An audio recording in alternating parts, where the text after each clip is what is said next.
Ketika zaman kenabian dahulu, terkisahkan dua orang yang hidup bertetangga di Madinah.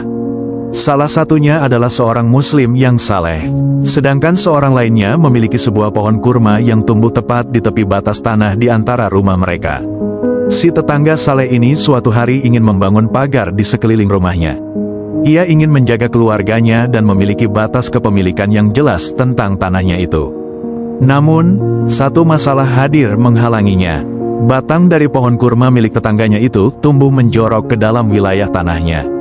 Ia tahu, jika ingin membangun pagar yang lurus dan kokoh, dirinya harus memotong bagian pohon itu. Namun, karena pohon itu bukan miliknya, ia pun menemui pemilik pohon tersebut. Si saleh ini pergi menuju rumah dari penanam pohon kurma ini. Dengan penuh kesopanan, ia pun mulai menyapa tetangganya itu di rumahnya. "Wahai saudaraku, pohon kurmamu tumbuh di atas tanahku. Aku ingin membangun pagar, maka izinkan aku menebang atau membeli pohon itu darimu." Tanpa disangka, tetangganya itu menolak dengan cukup tegas. "Wahai saudara, ini adalah pohon kurma milikku. Aku tidak akan menjual atau menebangnya."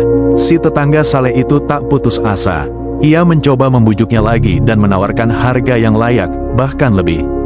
Namun, jawaban yang keluar dari tetangga pemilik pohon itu tetap sama, "Tidak," begitu katanya. Maka, dengan diri yang putus asa dan hati berat, si saleh pun membawa masalah ini kepada Rasulullah Shallallahu Alaihi Wasallam. Ketika sampai di hadapan Nabi Shallallahu Alaihi Wasallam, ia pun mengadukan semua persoalan yang dialaminya. "Ya Rasulullah, aku ingin membangun pagar di sekeliling rumahku, tapi pohon kurma milik saudaraku itu menghalangi. Aku telah memintanya agar menjualnya atau memberikannya padaku, tapi ia menolak." Maka Rasulullah Shallallahu Alaihi Wasallam memanggil pemilik pohon kurma itu dan melakukan negosiasi kepadanya. "Maukah engkau memberikannya kepada saudaramu ini dan bagimu sebuah pohon kurma di surga?"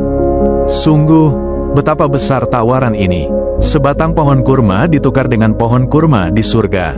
Namun sayangnya, pemilik pohon itu tetap pada pendiriannya untuk menolak. Ia lebih memilih pohonnya di dunia daripada imbalan yang dijanjikan oleh Rasulullah Shallallahu Alaihi Wasallam di akhirat. Orang-orang yang hadir tercengang.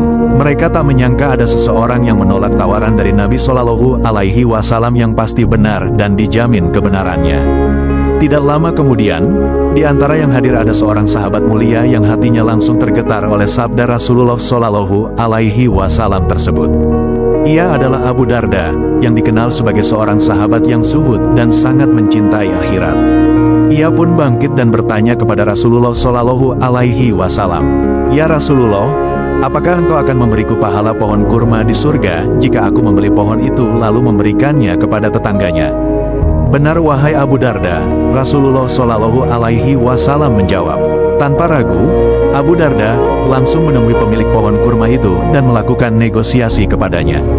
"Wahai saudaraku, tahukah engkau mengenai kebun kurmaku yang ada di ujung kota?" Pemilik pohon mengangguk. Semua orang tahu bahwa kebun milik Abu Darda sangat luas, subur, dan menghasilkan kurma terbaik.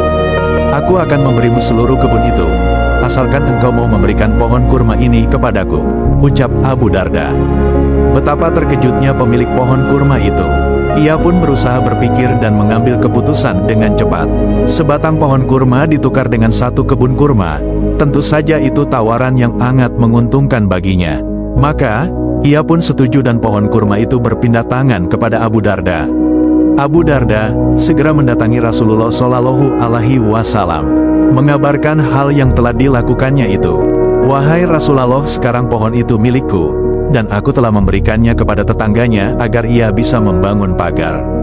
Rasulullah Shallallahu Alaihi Wasallam tersenyum dan membalas perkataan sahabat yang mulia itu. Betapa banyak pohon kurma yang rindang di surga Abu Darda. Kisah ini meniadi satu contoh keimanan dan ketulusan luar biasa dari salah seorang sahabat Nabi, yakni Abu Darda. Ia tidak berpikir panjang tentang kerugian duniawi yang didapatinya. Ia tahu satu kebun di dunia tidak sebanding dengan satu pohon di surga. Ia tahu bahwa tawaran dari Rasulullah Shallallahu Alaihi Wasallam bukan sekadar janji tetapi kebenaran yang pasti terjadi.